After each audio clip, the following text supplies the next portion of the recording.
Питат ме, защо участвам в този маратон. Ами, маратон е и те ви казват, ти за какво ходиш да тичаш, като си изморена по цял ден, тичаш нагоре-надолу, че сега ходиш и в маратон. Ами, какво да ви кажа, маратона не е тичане, отсечки или крос или обиколки на стадион. Да, хубаво е човек да спортува, всеки избира какво да прави, какъв спорт да прави за себе си.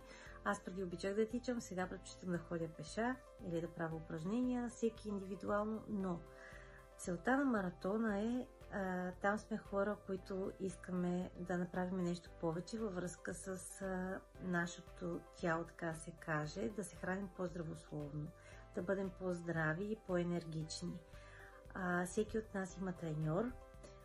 В крайна сметка той помага много за постигането на нашите цели.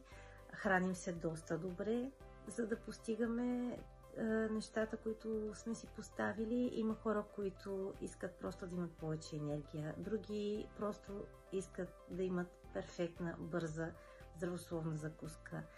Следващите, които пък са като мен, искат да свалят килограми. Някои просто искат да качват мускулна маса.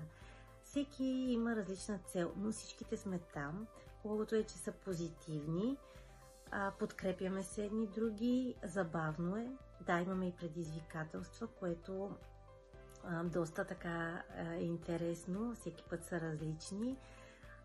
Така че всеки избира как да направи за себе си по-лесно нещата. Аз съм избрала този вариант, защото е лесно и е бързо и е забавно. Така че това е накратко какво представлява маратона.